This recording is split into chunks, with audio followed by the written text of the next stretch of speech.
Hello, comrades, and welcome back to Ushanka Show. Stories about life in the Soviet Union. Здравствуйте, дорогие товарищи. В эфире программа Ushanka Show. My name is Sergey, and I was born in the USSR. Меня зовут Сергей, я родился в Советском Союзе. So today I want to show you this interesting document. I actually had no clue that we had this profession, домашняя работница, housemaid. But there is the расчетная книжка домашней работницы, so it's like a payment book for the housemaid. What I find very interesting that right on the cover below this large letters that say расчетная книжка домашней работницы, there's a rule that says one copy should be kept by the housemaid, a second copy by the employer, and a third copy by the local group committee. So you're member of the labor union of the workers, household workers, and they should have a third copy of your расчетная книжка. And blue ink handwriting in the top left corner says договор расторгнут. So the agreement was terminated, looks like September 19, 1956. And on the bottom it states that it was printed in 1949 by a Central Committee of the Union of the Household Workers. Okay, so let's open this interesting book and take a look what's inside. So on the second page we have information about employer on the left, and the column on the right is the information about housemaid. So the employer name looks like Mamchur Yakov Nikitovich, and he worked at the KGB at the Belarusian railroads.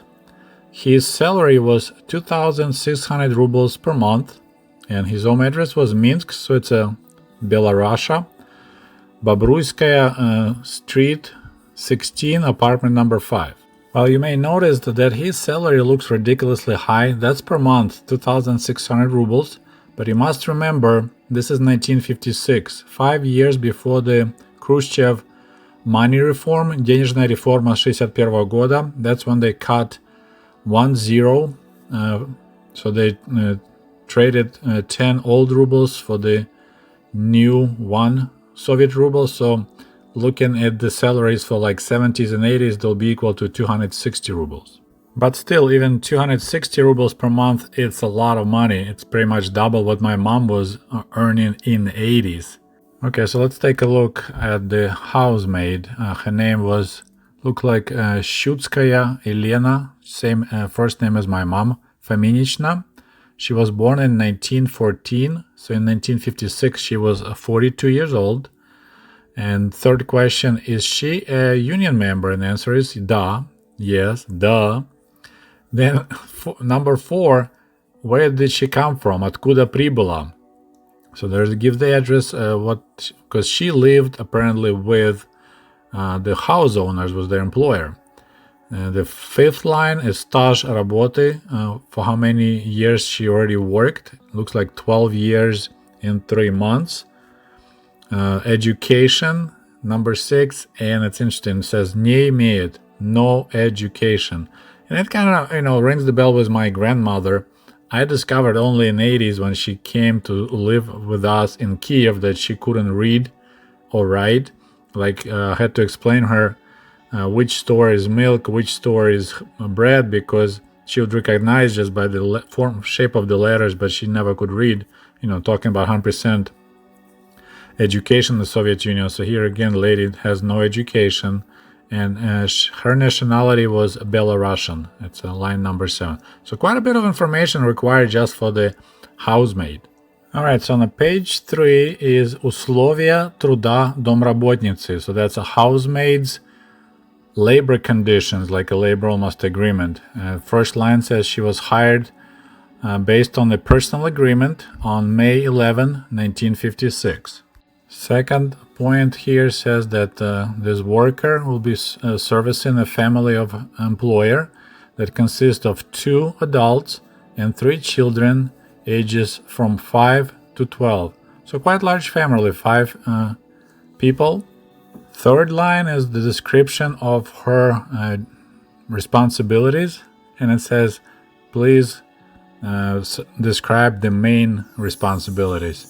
It says all household chores, washing clothing and bedding, washing floors, so they didn't have a carpet on the floor, so floors should be washed, going to bazaar, going to the stores, and cooking bird and other stuff. So it's kind of interesting, cooking bird, приготовление птицы. And the line number 4, it says рабочий день домработницы устанавливается. So that's her schedule. So she's supposed to work from 8 o'clock in the morning till 1700 military time, once again, till 5 p.m. with the break between between noon and 1 o'clock in the afternoon. And day off is once every 7 days, Sunday or Saturday. So she had to work 6 days a week with 1 hour break between 8 to 5 p.m. On the page 4, the 5th line, it's most interesting part, that the cash part of her earnings equals 140 rubles per month. So there's an interesting part. So KGB officer that makes 2,600 rubles per month hires a housemaid that he pays 100 rubles per month. This is 18.5 times difference. To give you kind of comparison, so picture you hire somebody for $5 an hour and you make 18.5 times more. That means you're making $92 an hour and you hire somebody for $5 an hour. That's a huge gap for the Soviet society, which was famous for its struggle for equality or attempt to have everyone quite equal in their salaries. This is huge. Okay, there's some perks though. So besides 100 rubles per month, employer supposed to provide with food and a room to live, сейчас жилище. And also interesting, it says that the fact that she will be also eating at that family, it considers like another 100% add on to her salary. So technically they think her salary is 280 rubles a month. So cash 140 plus food another 140 rubles, but that will be just basically like a barter. They just let you eat at their place. Line number 6 says that housemaid that worked at least 11 months, she could have a vacation once a year for 12 working days. And if a housemaid is under 18, so apparently you could hire someone who was under 18, she should get no less than 24 working days vacation. So 12 days working days means you don't count Sunday or Saturday, because since she had only 1 day off, so it will add pretty much 2 weeks. Yeah, almost 2 weeks, 14 days. So that's her vacation. And she's supposed to get her называемых отпускные. So you pay her when she goes on vacation, so it's paid vacation. So she gets 140 rubles plus натуральное довольствие, plus some food items. So like, here you go, there's your bread, there's your some chunk of meat and 140 rubles. We'll see you in 14 days. Line number 7 says that employer must pay salary on the 22nd of every month. Employer also must supply her housemaid with спецодежда, so special clothing, 2 robes and 2 neckerchiefs, so like косынка, some people call it babushka, those what women wear over their heads in Russia and Ukraine. So in 1 year there should be 2 robes and 2 neckerchiefs. Number 9 is pretty interesting. So for the social work, we call it общественная работа. So like if people go together, sweep the streets or clean something free of charge. And also for going to study, the employer must let his housemaid leave. And they didn't put how many times, since this lady was already 42 years old, so she wasn't going to college or anything like that. So line number 9 is just talking about there also could be specific conditions for her to go to do some social work or go to school. Line number 10 I found extremely interesting because it says besides the salary that employer pays his housemaid, he also must pay 2% of the total salary. So that's the money, cash, and food. So 2% of 240 rubles he must pay to support this labor union committee that watching over these housemaids. And on the page 5, it's line number 11 is pretty much says all the conditions of her labor should be regulated by the law. And number 12 claims once again that this book should be exist in 3 copies. One for employer, one for the group com, for this committee, and the third one, housemaid should have it.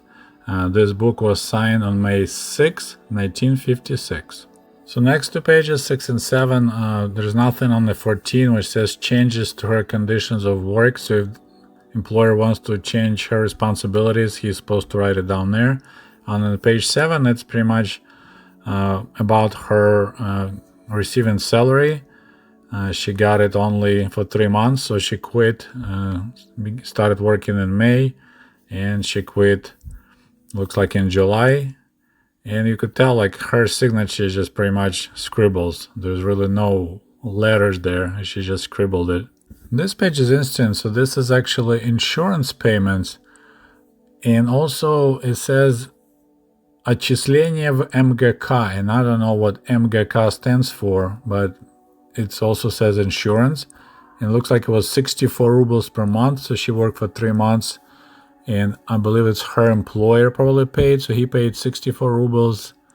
And you see that little stamp, and it says uplачено with red letters. That means that it's paid. So you get in this little stamp that you glue in your book.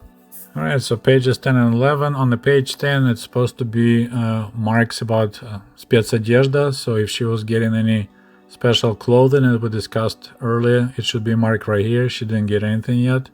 On page 11, there's additional rules about that in 7 days, the employer must give the lady her расчетная книжка, her book. Employer has the right to demand information about her health condition, and periodically he can demand to check like how's her health so she doesn't get any disease. Number 3 says you can't hire anyone younger than 14-year-old. You can hire teenagers between 14 and 16. And it says домашняя работница, so it says only females. It's only talking about ladies. So 14 to 16 only be in special cases if the parents agree. And also that a committee should agree also. Line number 4, talking about if you hire a housemaid for taking care of children or sick people. So that's like a nurse, няня, сиделка. So then you should talk about if they're required to stay at night to take care of the children of the sick person. You can't hire anyone younger than 16 to do that, as well as you can hire pregnant women after the 7th month. It's kind of interesting. Line number 5 talks about breaking the agreement. So if you don't need any more housemaid, you can break this agreement anytime. You need to warn the worker 2 weeks prior, and if the lady wants to leave on her own, then she must warn for no less than 7 days. Then it says something about that according to the local Republican laws, you can keep this position open if you temporarily not capable to perform the job, so if you get sick or something like that. And number 7, extremely interesting. It says воспрещается, so it's like you can't pay salary only in natural form, like натуральная форма. So you must give them cash, not only like I'll give you, roof and food and clothing. So it specifies that salary must be paid in cash as well. And remember that it says pretty much if you get 140 rubles, you get about 140 rubles worth of place to stay and food to eat. My goodness, there's more rules on the back page. So talking about she still can leave even if she quit working for a while at the place where she worked. That person that housemaid must pay insurance 2 weeks after he hired the person. And okay, there's interesting. So the страховые взносы, so the insurance policy prices, if you pay salary up to 100 rubles a month, it's a 1 ruble, so it's a 1%, right? Between 101 to 300 rubles, it's 2 rubles. From 301 to 500, 4 rubles. And if it's above 500 rubles, then you have to pay insurance 6 rubles per month. Now, this is interesting. Лица, живущие на нетрудовые доходы. So people that don't work and still got some kind of income. So that's law from 1933. So that's when Stalin started shutting down new economic policy, right? So if you don't work and you still got some kind of income, then you must pay 15 rubles per month the insurance for your housemaid. This is quite a jump, right? So technically you pay almost triple to what be a normal insurance payment. So here's like kind of squeeze the people that live on нетрудовые доходы. And a final small interesting detail. So this book was typed 20,000 copies. So that's a lot. So there's quite a demand for this book specifically for housemaids.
By the way, cool merch for cool comrades is available at the Ushanka store at teespring.com. Just a friendly reminder that my book American Diaries is available on amazon.com, or shoot me an email if you would like to have a signed copy.